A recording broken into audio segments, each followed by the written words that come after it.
Баршаңызға қайырлы күн. Бүгін сіздермен шоколадты сметаник пирогын осылай ерекше әдіспен пісіріп көретін боламыз. Өте дәмді болып шығады. Ең алдымен ұнымызды еліктен өткізіп дайындап аламыз. Оның үстінен қантпен бір шай қасық ас содасын қосамыз, немесе қамыр қопсытқыш қоссаңыздар да болады. Барлығын дерлік біркелкі болғанша кішкене араластырып алдым. Одан соң бөлме температурасындағы тұрған сары майды қолмен ұсақ етіп турап үстінен қосып, онымен бірге араластыратын боламын. Егер сіздердің майларыңыз тым қатты болатын болса, онда үккіштен өткізіп, онымен содан соң араластырсаңыздар болады. Жақсылап араластыра келе бізде осындай песочный тесто дайын болады. Осының үстінен бір ғана жұмыртқаны жарып қосып, жақсылап тағы әрі қарай қамырды илей бастаймыз. Илей келе менің қамырым осындай болып иленіп шықты. Өте жұп-жұмсақ әрі сап-сары болып шықты. Енді целлофан пакетке салып, тоңазытқышқа жарты сағат уақытқа қоя тұрамыз. Ие қанып әдемі болып тұрады. Одан соң ішіне салатын салмасын дайындаймыз. Ол үшін бізге 3 жұмыртқа керек болады. Жұмыртқаның үстінен қантты қосып, екеуін жақсылап араластырамыз. Қанты кішкене бізде еру керек болады.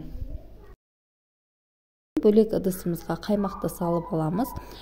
Кез келген қаймақ жарай береді. Қолдың қаймағы болса тіптен жақсы. Мен дүкеннің қаймағын пайдаландым. Оның үстінен жаңағы дайындап қойған жұмыртқаны құятын боламыз. Жұмыртқаны құйып, жақсылап салмамызды араластырамыз. Оның үстінен су буында ерітілген шоколадты қостым. Және үстінен тағы какаоны да қосып жібереміз. Біздің пирогымызға қажетті заттардың құрамы мен мөлшерін астыдағы тұрған описание бөліміне жазып қалдырдым.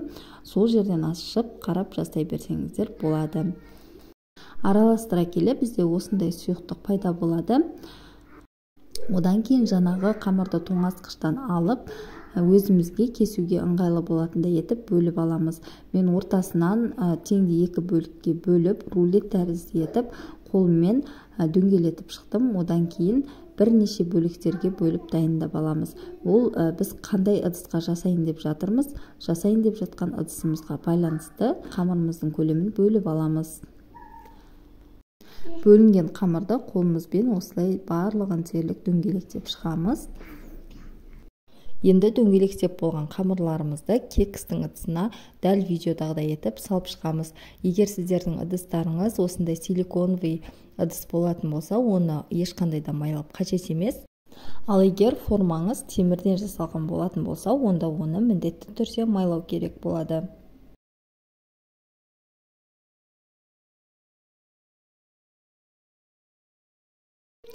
Барлығын кекстің ыдысына салып, осылайша дайындап алдым. Дайын болған ыдыстарымды противеньге орналастырып шығамын. Одан кейін ортасы қатты көтеріліп қалмас үшін шанышқының көмегімен осылайша кескілеп шықтым. Ортаңғы бөлігіне жаңағы дайындап қойған салмасын құйып шығатын боламыз.